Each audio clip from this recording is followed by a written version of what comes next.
What's good, everybody? This is Big Game James here with my guy Law Nation here on the Cowboys Experience. What's going on with you, man? Oh man, everything, the sun and the moon, everything, man. This stuff make my teeth white, man. I cannot make this stuff up. I'm feeling good. How about yourself?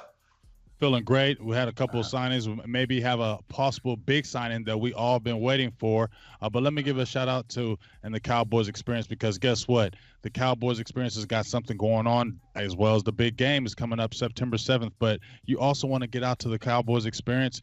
Find out about these packages, still can get out to these games. They're going to have a meet and greet at the Lava Cantina this Saturday here at 2 p.m. This Saturday, it's 2 p.m. to 4:30 p.m. The Lava Cantina. Travis Frederick, Zach Martin, Michael Gallup will all be there. You'll be able to sign autographs, things of that nature. You don't want to miss any of that. So please, if you're trying to get to something like that great Cowboys Experience at the Lava Cantina this Saturday, 2 p.m. to 4:30 p.m., please get in our inbox, Silver and Blue Nation, Big Game James, Law Nation, so we can get you in one of those great packages so you can experience that on Saturday and then experience that great game that's going to be going on Sunday against the Giants. Now, without further ado, let's jump right into it, Law. There's been a lot of things that's been going on. We just had the 53-man roster set, the practice squad set. We all been waiting for the Ezekiel Elliott signing. Everybody's got their eyes on it, but we had a big surprise signing it surprised me. La'el Collins, right tackle La'el Collins signs for an extension for 5 year, $50 million, $35 million guaranteed.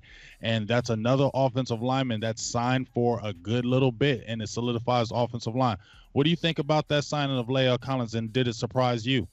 Well, it surprised me in a sense because Lyle Collins been playing mediocre at that right tackle. But I will say this, the kid is still young. And then on top of that, you always want to better your best. You know, when you try to play football in the National Football League, you want to be able to secure that right side as well as the left side. So what I'm thinking is with that type of contract, maybe it could be a contract whereas they can look at it and say, we don't have to worry about this offensive line at that point.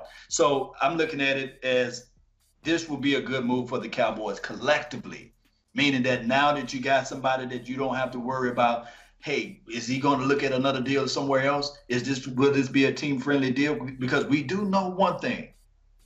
It's not a one-size-fit-all type of deal with Cowboy players or players beyond, because there's a lot of teams out there with a lot of money that's not afraid to reach into their pockets and pay them more than what the Cowboys just offered them.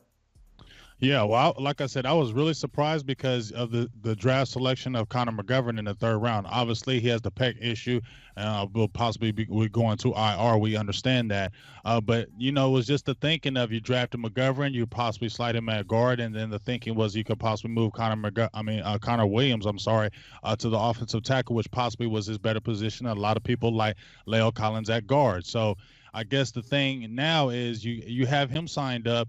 Now the future is what's going to the future hold with this kind of logjam at the offensive line now, because as I said, you got Connor McGovern coming in next year. You still have Redmond on the team, Brandon Knight. So it's going to be interesting to see how that goes as far as how they shuffle the numbers along the offensive line and how you think it pans out. Do you think that La'el Collins stays at the right tackle? He's getting paid like in the top five now. What do you think happens with Connor McGovern with this signing? Well, beyond that, Connor McGovern, we have to see a little bit more from him as it relates to the NFL level. But I can say this, you did a lot of tape watching or watching tape on Connor Williams, especially coming from the college that you root for. So I'm thinking about this. How about you can kick Connor Williams to right tackle, kick La'el Collins back into the inside down the line, and then something like Connor McGovern can be your left tackle, or it can be vice versa, as your left tackle could be Connor Williams. So it can be so many things to move around with this particular offensive line, especially like I said, this is the better in your best type of deal, meaning that now that you can have these guys that's flexible. I think Connor McGovern can also play right tackle as well. Is that true? I think he was mostly guard center. Center? I think they really liked him at how he could be flexible playing the center. I think that's one of the reasons why they kept Redmond on the team, because he can play guard and center, and they like those guys that can play multiple positions. My thing is that it would be hard for me to see them kick La'el inside, because now they're paying him tackle money. And it just seems like, why would they cook him at guard and they just made him one of the top paid tackles in the league? I feel like they really like that experiment. They like what Colombo has maybe done for him, is possibly getting him better as the year went when Colombo got in the fold last year. So maybe they're looking at, and that's that aspect. But the biggest thing is, to me, is that you see the Cowboys are understanding that the game is won up front. And True. if you look at across the board, the Dallas Cowboys have the highest paid offensive line, bar none. And the game is won in the trenches. And so the Cowboys are solidifying that. So regardless whatever happens with Ezekiel Elliott, with his signing or anything else, they want to make sure that if they don't got Ezekiel, if they don't have somebody else, they're still going to have that offensive line to be able to do what they want and still be productive no matter who's behind the center or running the ball. True, man. You spoken words of wisdom there. So I agree. I agree 1,000,000%. Paying Lyle Collins the type of money that they paid him, undoubtedly they got some things in the future that we can't see for Lyle Collins. And hopefully, and I mean just that, hopefully this offensive line can just stay intact, because the last time this offensive line been healthy, I would argue the fact it was 2015/2016. Yeah, definitely. Let me give a few shout outs, Mr. Law, and then we'll go jump into another quick topic. Shout out to Derek Thomas, Andre, Don Holder, D host, what's going on? Michael Morris Trevino, how you doing? Michael Lafferty, Gambino, what's going on? Dallas Pepper Sr., how you doing? It's good to see everybody in here. Please continue to jump in. We're going to have a really good show today, talking about a lot of things right before this big matchup against the Giants. Finally excited, man. It's here, Law. Seems like we've been waiting forever. Seems like you wait forever for football season to finally come around, man. But I'm excited because now, like I said, you hear about Ezekiel Elliott. We'll jump on that real quick before we jump on some other topics, because it is one of the biggest topics that everybody's still talking about right now. Now, the thing is that we're being hearing in the air is that, well, number one, Ezekiel Elliott is flown back from Cabo and he's flying to Dallas. So that's a good sign that possibly something could be happening. Then we've hearing reports, not confirmed reports, that it could be a 5-year, $90 million deal. 40, we'll see what the guarantee is like. Not a confirmed number, but it's being thrown out there. What do you kind of think about what's going to happen with the Ezekiel signing? Do you think he signs today in enough time to get on the field against the New York Giants this Sunday? Yes, I think that he probably need to sign today and then have a press conference tomorrow. I think that Jerry Jones, the billionaire extraordinaire that he is, he knows how to will and deal these type of situations. Remember this, Cowboy Nation. Jerry Jones been negotiating these type of deals before Ezekiel Elliott was born. And then on top of that, if you want to add in a little spice to it, he's been doing this before Stacey Elliott was even thought of. So, and that's Ezekiel Elliott's father. So we got to look at everything from A to Z. There was a quick topic that Dez Bryant said earlier this week. I think it was 2 weeks ago, earlier last week. He was saying that one day that Dez Bryant was out there practicing out there on the field, working out, just going through his workout regimes and what have you. And Jerry Jones walked up and Stevie Jones walked up, and Jerry told Dez, let me just talk to you for a quick second about contract. And Dez Bryant looked at Jerry and said, hey, I would kill you out here on this field, right? Mm-hmm. Can you agree with me? I would kill you out here on this field as it relates to practice and working out and these sorts of things, right? Mm-hmm. And Jerry Jones laughed and said, yes. So Dez Bryant looked at Jerry Jones in his eyes and said, hey, you would kill me at negotiating these contracts. Meaning that Jerry Jones got all of the experience as it relates to money. And you don't want to have that one-on-one encounter with Jerry Jones by yourself. So what I'm saying is, collectively, I believe that the whole situation with Ezekiel Elliott being in Cabo delayed this deal, because if Ezekiel Elliott showed up in training camp and also through practice, I believe that this deal, this exact deal that we're looking at is going to be signed this week, would have been done, because Jerry Jones know how to will and deal this thing.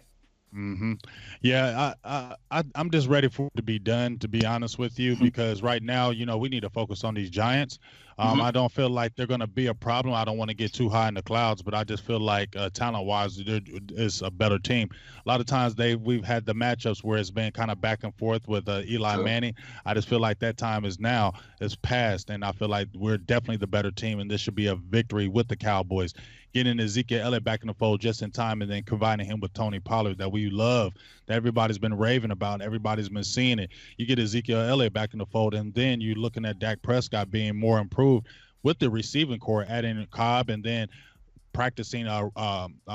I'm sorry, Amari Cooper just returning to practice as well. You get really excited. Then I also hear about Blake Jarwin and Schultz are on time. So a lot of guys are getting back healthy at the right times. Pray to the football gods for no injuries during training camp, and that football god heard our prayer. We heard about Connor McGovern, but we never got to see nothing from Connor. So you can't really say anything about him. You get what I'm saying? So we can't really count him for anything. Right now, I look at our main guys are healthy. And that's the biggest thing that's getting me excited. What about you, Law?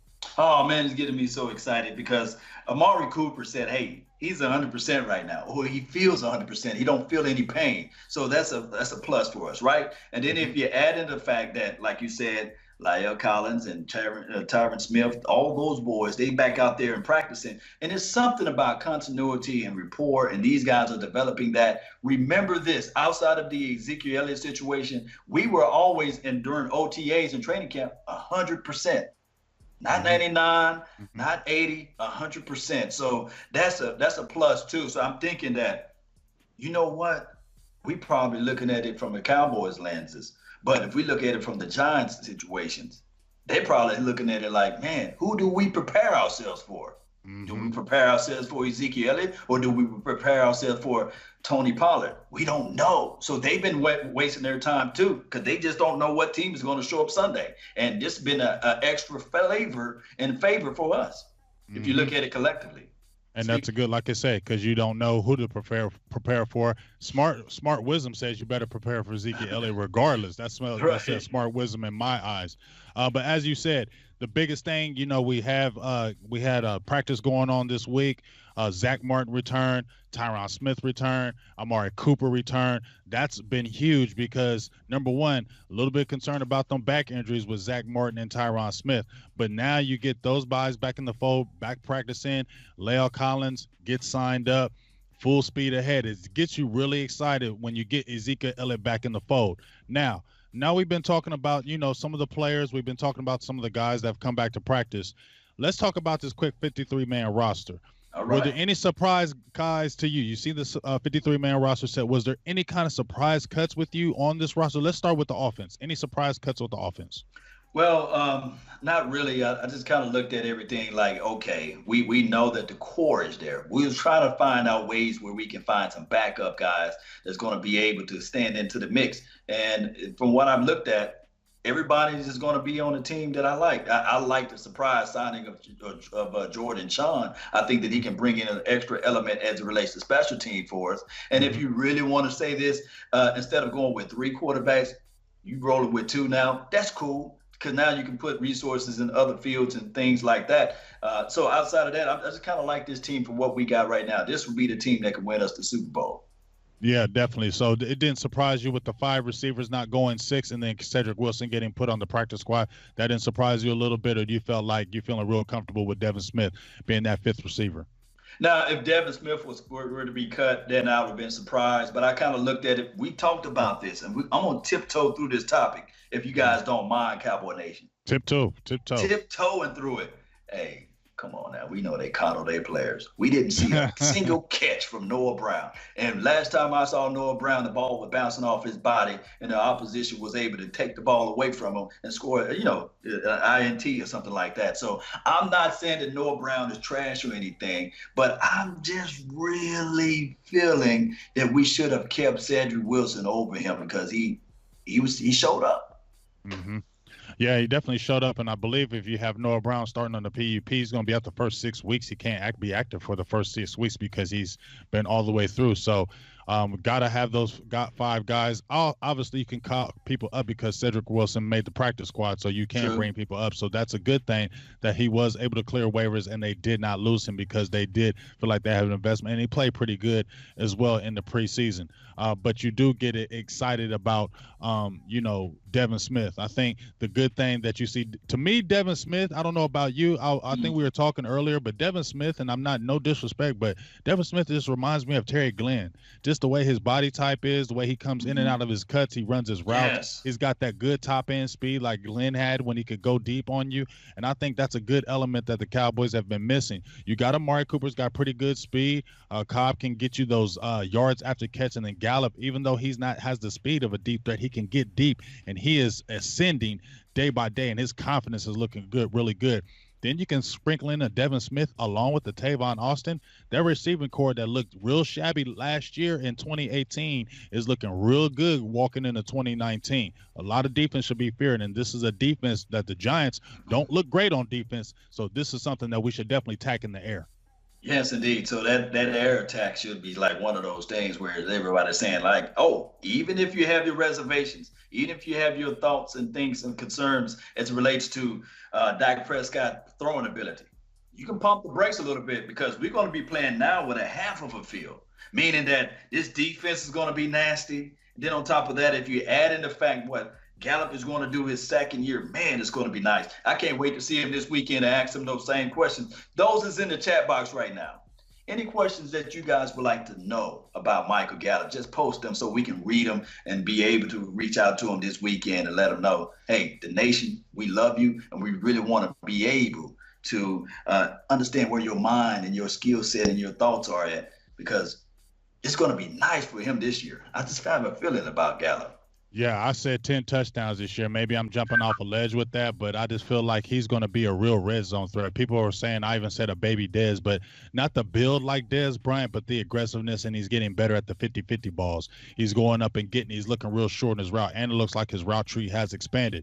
So you just see a more confident Gallup, and I think when we get in the red zone, I think you're really going to see Dak, and you saw him even in the last game where he scored that touchdown. He's looking for Gallup. He's looking for Gallup on the inside, and now Gallup is not kind of fading, where he would kind of fade. He's going to the ball. He's coming after it. He wants it. And I think that's going to be really good toward this season. I think he can get a 10-touchdown season. I really do. And I think he's going to show a lot of people that he got knocked. I seen on the Yahoo Sports, and they were talking about second-year receivers, and they were mentioning guys, and Gallup was not even in the sentence. So I think Gallup, those players do look at that stuff, and I think Gallup is going to be looking at that going forward, and he's ready to prove a lot of people wrong.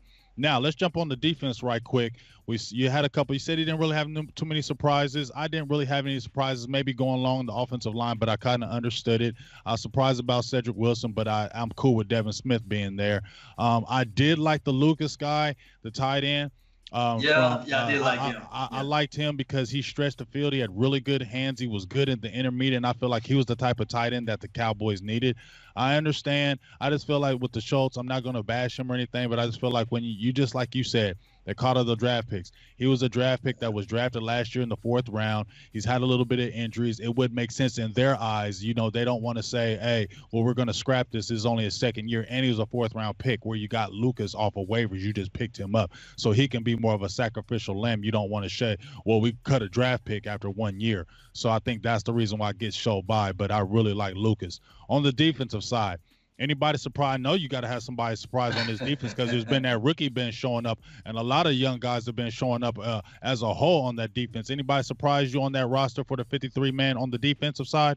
I was rooting for Daniel Wise. He's been one of the guys that got a lot of attention through training camp. He was one of the people that was like one of the first ones out there, number 64. And then on top of that, he showed up during preseason. I had a lot of people say that if Tristan Hill was not the second-round draft pick, if he were not to be a second-round draft pick, would he still be on his team? Did you saw a lot more from Daniel Wise opposed to Tristan? Now, this is my disclaimer.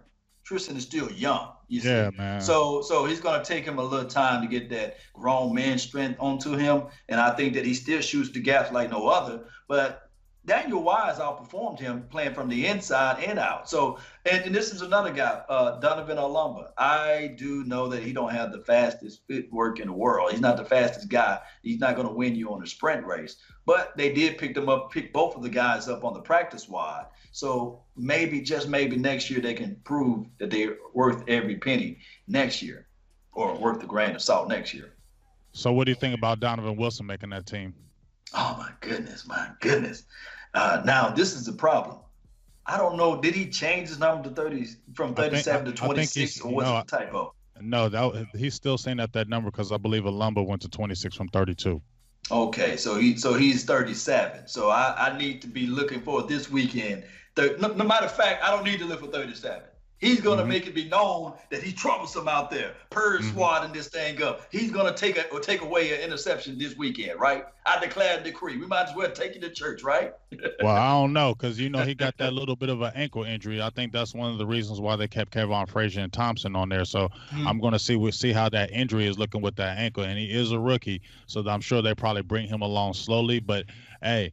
The good thing about it was this. I think we all kind of wondered, was he just going to be, in my eyes, he was a 6th-round draft pick. I watched his tape at Texas A&M. You looked, he was definitely a guy that brought the pain and was always aggressive coming down in that box and coming downhill. The things that you were wondering about was, could he be able to play deep? Could he be able to play those routes? Could he be able to break on the ball? Was he going to just be a box-type safety? He has already shown that he is not that type of player. He has more of an expansion, and he can play a little bit of the free. 3 interceptions in 3 games is huge. He did have 5 interceptions his sophomore year at Texas A&M. So it does show that he can do it. And he's a guy that they said has gotten better and better and better all the way. Now, talking about that Daniel Wise thing, I think the thing what people need to understand with Daniel Wise and Tristan Hill is Daniel Wise went undrafted. Now, I think when you're an undrafted player, not saying you maybe rest on your laurels as a 2nd-round draft pick, but when you're undrafted, you don't got no time to be playing around, do you? You don't have no time to take a playoff. You do not have no time. You have to be there if you want to make that team. That's what Daniel Wise did, and I think that's what kept him on the team, and they pushed him to the practice squad. Everybody was wondering, was he going to clear waivers because he had looked really good? We got lucky, and he did. But people need to understand Tristan Hill's going to be a good player. He just has to continue, like you said, mature. He's a young guy. He has to mature. You saw that when he plays a lot in the game, when he plays longer and longer, he gets stronger and better. And that's something that gets you excited. But when you got guys like Antoine Woods, Malik Collins, who's looking nasty, Christian Covington, who's been like a great free agent pickup, it's okay to bring a Tristan Hill along slowly. You don't have to throw him in the fire. And at the end of the day, that's a good thing for the Cowboys, not a bad thing. Yes, man, I feel every word that you just said. Excuse me, but I would say this right here. 56, he made the 53-man roster, right? Yeah, he's nice. I like Joe Jackson. Nice. Joe Jackson's going to be Joe Jackson is going to be a player. He's going to be a baller. 56, shout out. That's old Hollywood old number Henderson. there, man. Hollywood Henderson's number. Yes. Hey, I got goosebumps for real. Just talking about Joe Jackson, he is going to surprise. That was a great pick. I'm not saying I hated that pick, but I guess I need to know more about Joe Jackson. Watching a lot of Vash Lombardi. Shout out to Vash Lombardi. He has a lot of good breakdown tapes, and that really sold me on some Joe Jackson.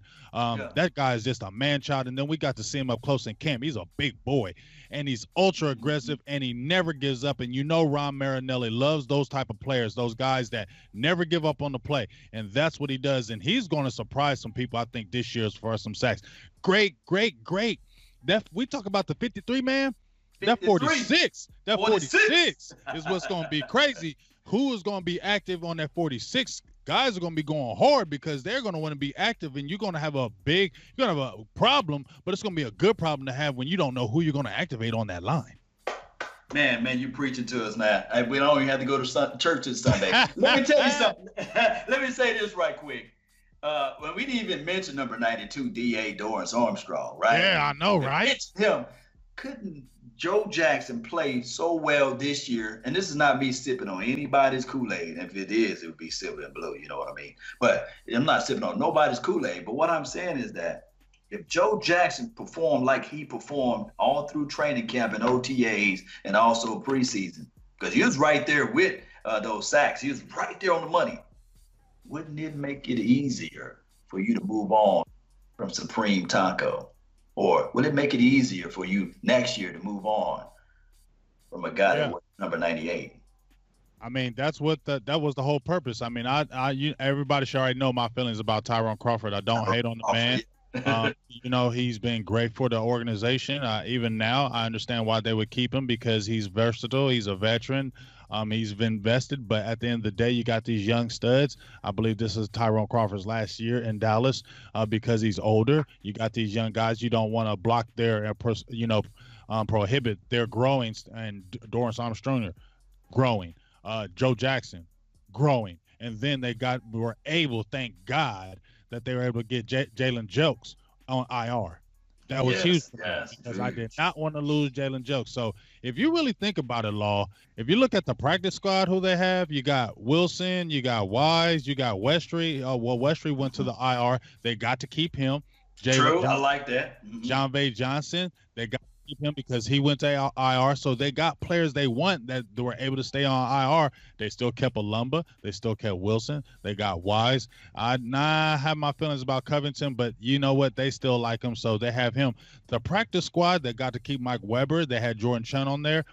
If you look, and then they kept Mitch Hyde, who was not ready, but obviously they paid a lot of money for him, so they weren't going to cut him because they paid him a lot of money. So you know they're going to keep him. So if you really think about it, the guys they put on IR, the practice squad, and that 53-man, dog, this has been a really, for real, even in free agency, the draft, this has been a coup. We got to give big shout-outs to Willie McClay, the organization as a whole, because from top to bottom, Dallas is solid. Solid.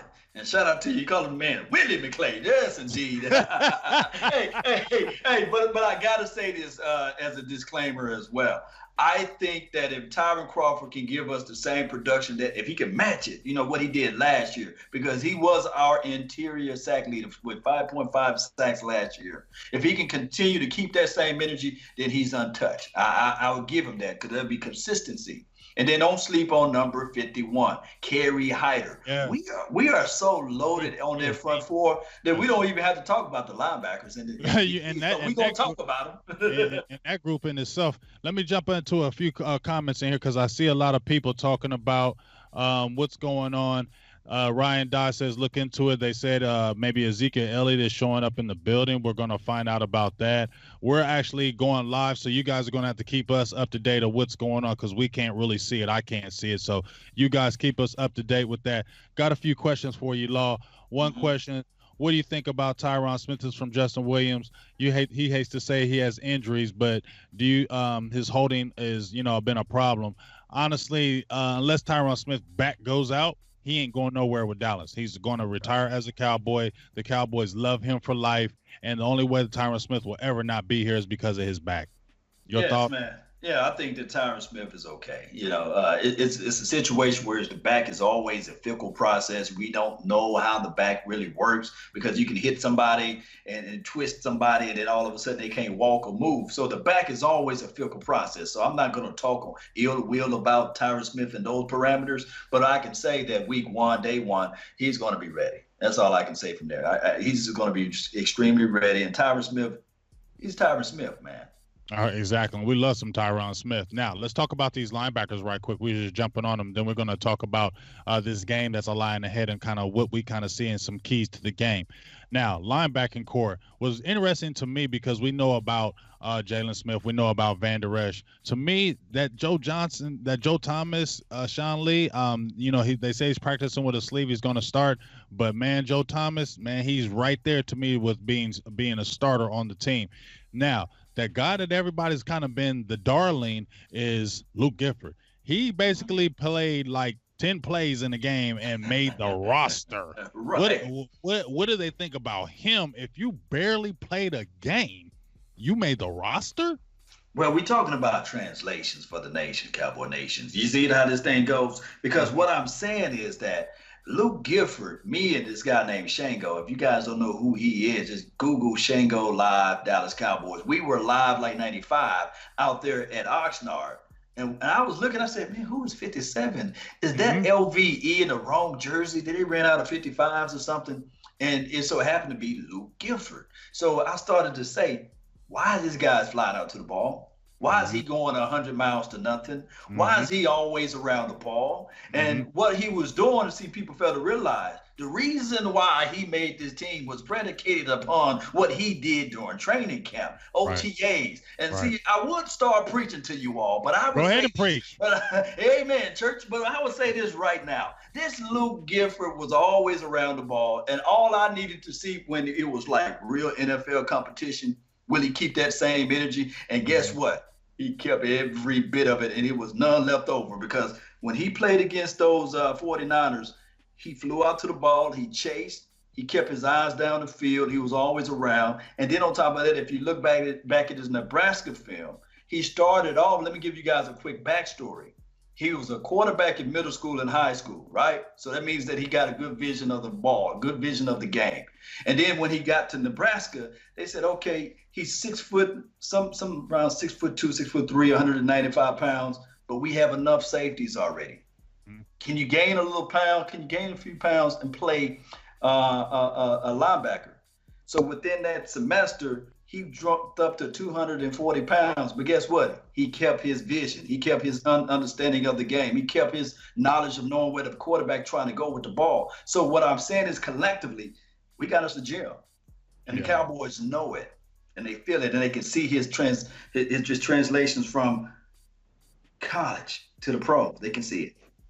Yeah, I hope he comes back with that ankle injury. You know, I think he said that he had a high ankle sprain.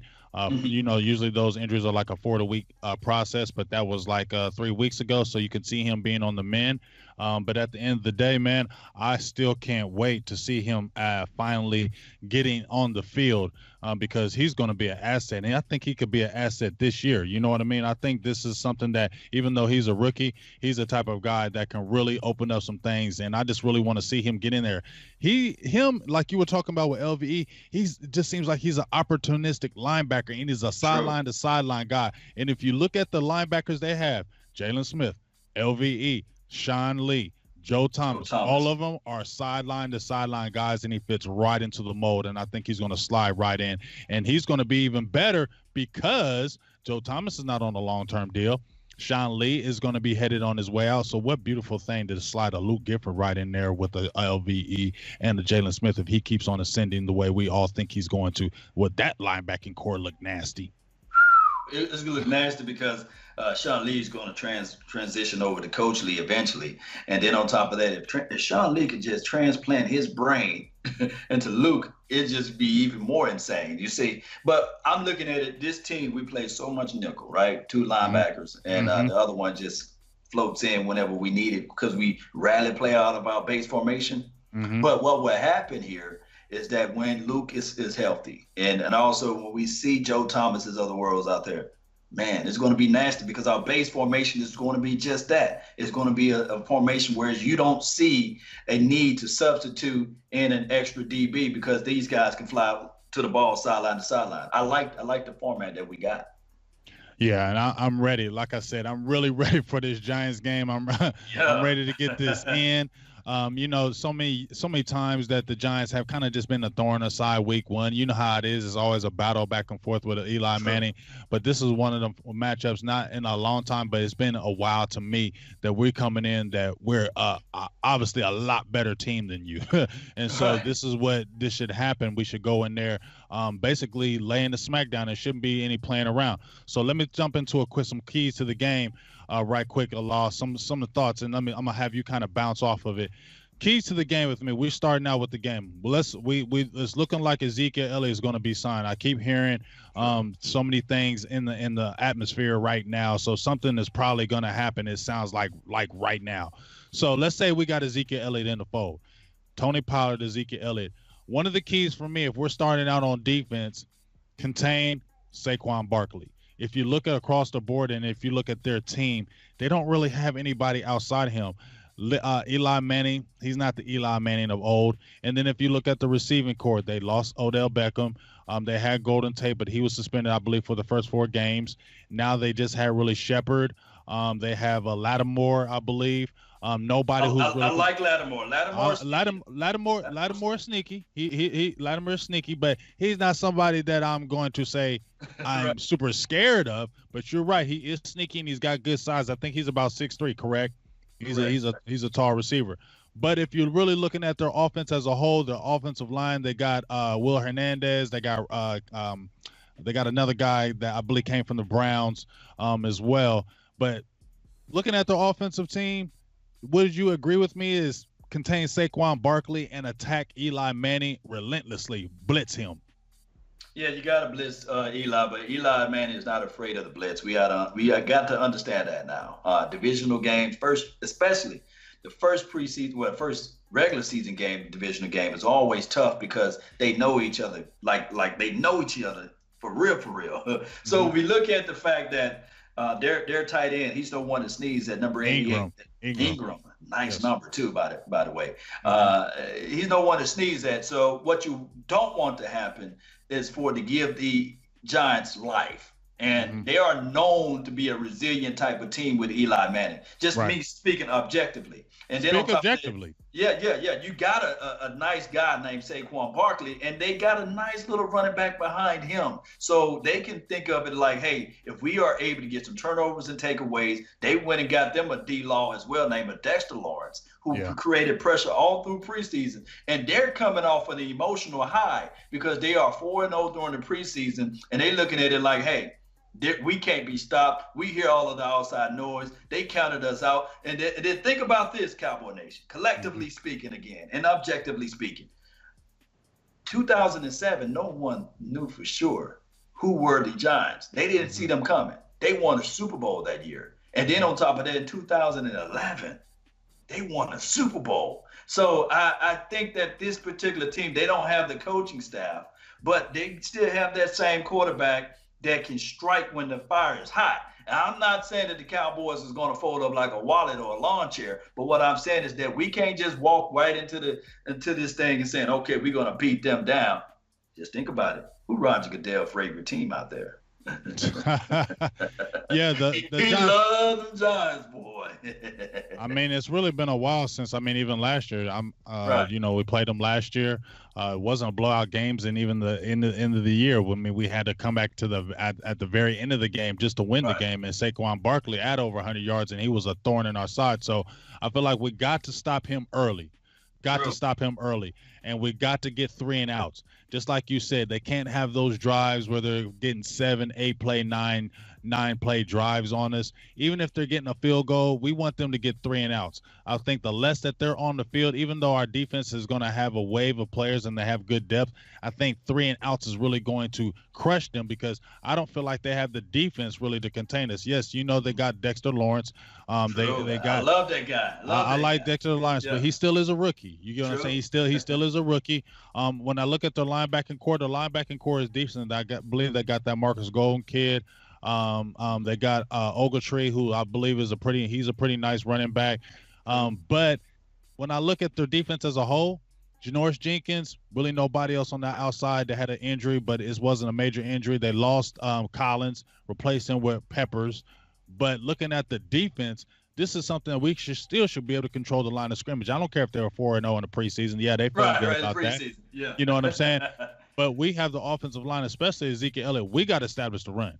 I feel like that's the biggest thing, though. The Cowboys have to do, establish the run and kill them with that Pollard. Come early with that. If Ezekiel Elliott's there, come early with that Pollard-Ezekiel Elliott combination, early and fast. Don't wait. I feel like we don't play around. We Kellen Moore kept things under wrap in the preseason. That's great, but I want to see some explosiveness week 1. I want to see us attacking these guys week 1. Kind of when we came out with Tavon Austin with that long pass on the first play of the game. That's the kind of stuff I want to see. Unpredictability, guys, things that you did not see. I want us to come out in attack mode and attack them through the air as well. Establish that run, but let Dak Prescott get out that pocket and start getting on a roll and getting that ball out. Quick passes to Randall Cobb. And then I want to see some deep passes. I guess I'm asking for a lot, but I want to see a lot against this team because this is the type of team that I know you said that we shouldn't go in the thought pattern of, don't worry about them. But this still should be a game where if we come out and play Cowboys football on both sides of the ball, this should be a game that should be dominated by the boys.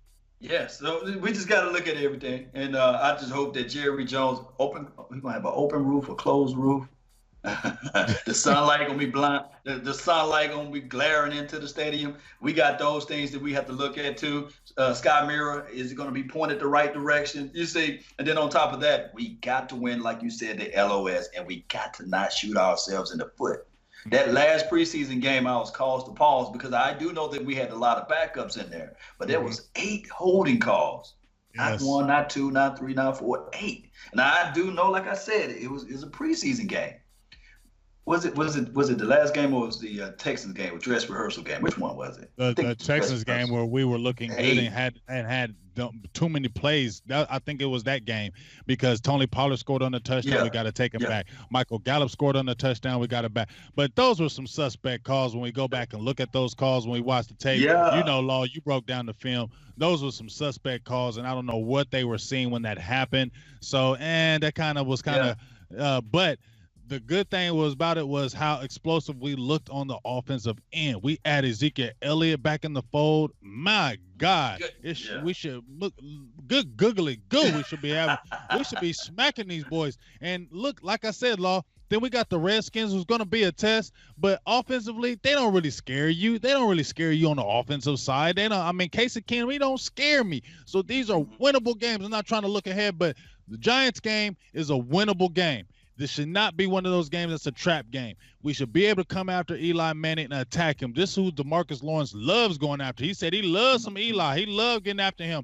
So this is a game that we need to go in there, attack these guys, and choke their throat often and early and take that, whatever they feel like they have, take it early. And the biggest thing, the problems that we've always been having, Law, to me in my eyes, is that we keep them in the game. We keep them in the game. Nah, we got to come out there and be 17-0, 17-3, and then keep the throttle. Don't sit there and be complacent. Now you got a 17-3 lead or a 21-3 lead. Now you want to sit on the lead.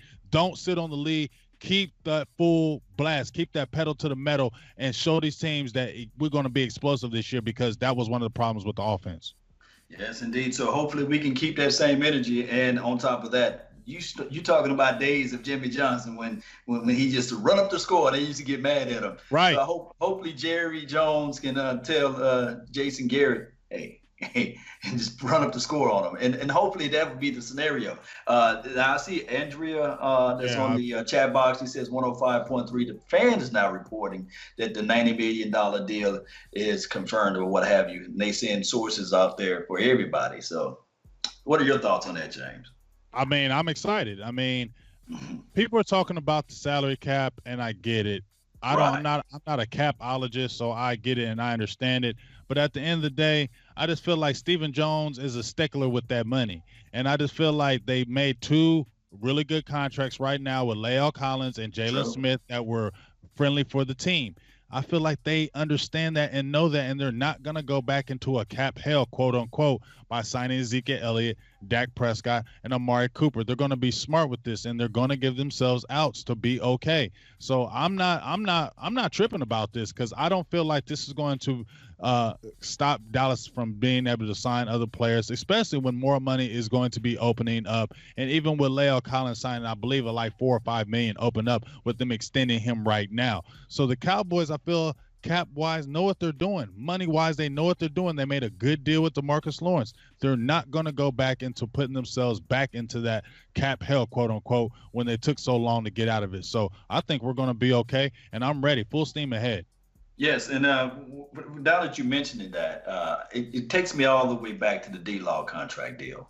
Mm-hmm. They front-loaded a lot of that money, and if we look at the contract at its base, we'll still say that, hey, 2 to 3 years from now, we can still run from under it. So based upon the language of Ezekiel Elliott contract, maybe they have some special clauses in there, like, hey, pulling down this and pulling down that. Maybe you can lose some of that money, or, night bar fight here and there. Maybe you can lose some of that money. So hopefully they got them an escape clause, and hopefully some of this money is upfront guaranteed. So I just look for the press conference to be tomorrow, though.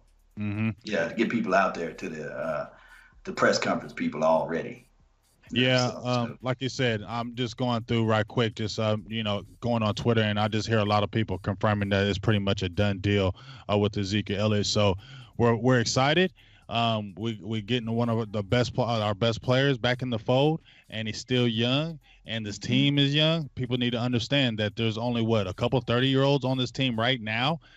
That's been a far cry from what it used to be. So back in the day, remember when we was getting the Keith Brookings back in the day, and they were like 35 years old. Zach Thomas back in the day when he was over the hill. Now Cowboys are doing it the right way, building through the draft, signing the right type of free agents and keeping their own. And that's what they're doing. And if they can win and continue to make the playoffs and make a Super Bowl run this year, Woo! it looks like that theory and what they've been doing is the right thing, the right way they've been going about it. I'm excited about this season. I'm still staying with 12-4.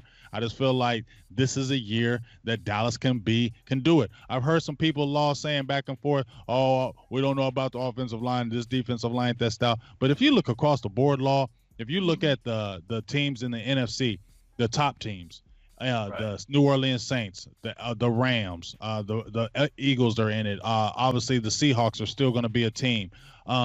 You can't tell me the Cowboys. We played them teams before last year. You can't tell me that the Cowboys just aren't not as good as those teams right there. Those teams are head and shoulders above the Cowboys. I'm just not believing that right there. We have every chance to be any good as any of those teams.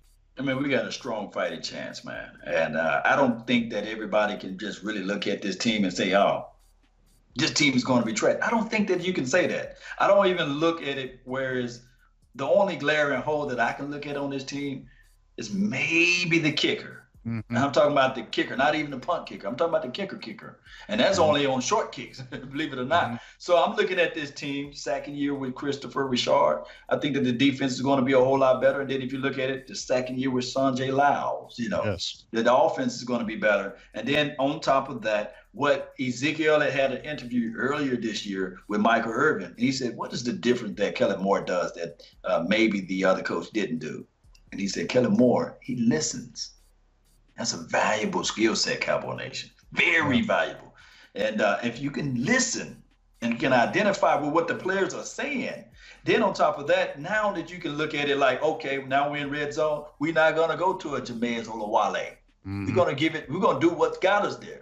We're going to feed Ezekiel Elliott. That's 6 points. That's 6 points plus 1. That's 7. Now you got money on the board instead of trying to do something strange, you see. Or maybe Dak Prescott said, I'm not comfortable in throwing this ball right here. Can we do this play that we dialed up in training camp? Let me get it out to Michael Gallup, or let me get it out to Amari Cooper. And remember, this Cowboy Nation, the only person that could shut down Amari Cooper last year, he had a clipboard in his hand. His name was Scott Linehan. Mm-hmm. You remember? He called on Scott Linehan, and he disappeared for 2 or 3 weeks. He disappeared. We're like, what happened to guy? What happened to Cooper? What happened to him? We're not going to have that problem. I definitely think you're going to see Amari Cooper early and often. Like I said, I just really wait to I can't wait. I'm really excited. I'm waiting for this game. It took forever for the season, and I just think this team is going to be really good. And Jason Garrett, it's in your hands, big dog. It's in your hands to make this thing work because you've had enough time. The team has been built the way it's been supposed to. They want it to be built, and now, to me, once again, it's no excuses, Law. It's no excuses It's no excuses on the Cowboys' end. Healthy through training camp, got our main guys back, got Travis Frederick back in the fold. We got our big dogs back. It looked like the Ezekiel Elliott is all but done. There ain't no excuses. There's no excuses, folks. There's no excuses for these Cowboys not to win the Super Bowl this year, or at least get to the Super Bowl. There's no excuses. And this is not just saying because we love our Cowboys. We report on our Cowboys. We know we bleed that silver and blue, that blue and silver, however you want to say it. But come on, folks, just look at the team. This is the team. This, to me, it feels like a Destiny-type team. It needs to happen. Come on, Dak Prescott, lead us there. Ezekiel Elliott, lead us there. Get us where we need to be because it's been too long. You've been seeing these fly-by teams come out of nowhere and win championships. Well, it's time for the Cowboys to take their rightful place at top like they should, and then they continue to need to roll in 2020, 2021, and beyond. It's our time now, Law. Oh, man, give me some of that yoga flame, man. Man, yoga fire. Yoga flame. Hey, I got to get some of this stuff before we go, man. I got to say this. This team is far beyond different than the 2018. I've been hearing so many Cowboy fans say, oh, you guys remember 2008? Y'all had these high expectations, and look what happened. You fell on your face. But we didn't have this coaching staff. Did you see a Papa Rob Marinelli out there in 2008? Did you see a Christopher Richard out there? Did you see an Ezekiel Elliott out there in 2008? Did you have an Amari Cooper? Did you have this depth that we have on this defensive front four? Do you have the depth and the purposes that we have with this wide receiving core that rhymes together. And then I'm going to also say this with 2015 is different because a lot of people were saying that, look, you guys came out for this hot season at 2014 and you guys got hit into reality in 2015. But what was our problems with 2015? We didn't have the same type of, I'm going to keep it PG-13. I almost slipped. But you guys got me. They say if you try to fall, land on your back, because if you can look up, you can get up. And I'm telling you, this team right here is able to stand up and look up and go through the trials and tribulations as it relates to the hot boys. And now we got the Purge Squad. I heard somebody say the other day, said, hey, Law, why the Cowboys are so busy coming up with all of these nicknames and saying, why not? Why not? Keep this energy. Keep this thing going. Bleed silver and blue, because we're going to knock everybody down. We're going to punch them in the mouth. We got a guy named D-Law that says so, right? Yes. Shout out to the Law. So I believe that this team is far different between the 2018 and far different than the 2015 team, coming off a successful year and falling and landing on their faces. And also, It's far different between the 2017 team as well, because we don't have the situation that we had going through 2017 as it relates to now. So this team, I want you all to stand up on your feet. Let's get this silver and blue thing going. I want to see y'all lovely faces out there at Lava Cantina at 2 o'clock. Sharp. I want to see you all out there so that we can meet up with Michael Gallup, so we can shake hands with Travis Frederick, who almost, some people said he would never play football again.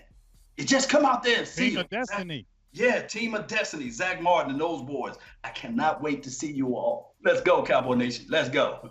Oh yeah, for sure. And if you're watching these games, and you're checking out the broadcast, make sure you check out, because we'll be live and having that going hard with the live the watch parties. And Joe Tranchino, he wants to hear me say "get him," and I'm gonna be saying a lot of that, because when Eli Manning take that ball and he get to running, and D-Law get him, get him. That's what we're going. That's the sign. The shirt's coming out soon. Get him, because that's what we're going to be doing when them guys be trying to run away from us. Get him and get that big sack. Make sure you check out these Cowboys packages. Just like Big Law said, man, get out to that Lava Cantina this Saturday, 2 p.m. to 4:30. Be able to meet Travis Frederick, Zach Martin, Michael Gallup, get up and close, get autographs, all that good stuff. And if you're still trying to get to these games, man, please get to these packages. I'm telling you, it's been 2 years running now. We've got to experience it like no other. I know you have, Law. It's been a crazy experience. Barry has been treated us like no second to none. And just being able to get to those games, getting that up-close view is phenomenal. And if you're trying to get to those great packages out there, please get in Silver and Blue Nation's inbox. Big Game James, the Cowboys Experience. Ask for Barry Griffith. Talk to Law Nation.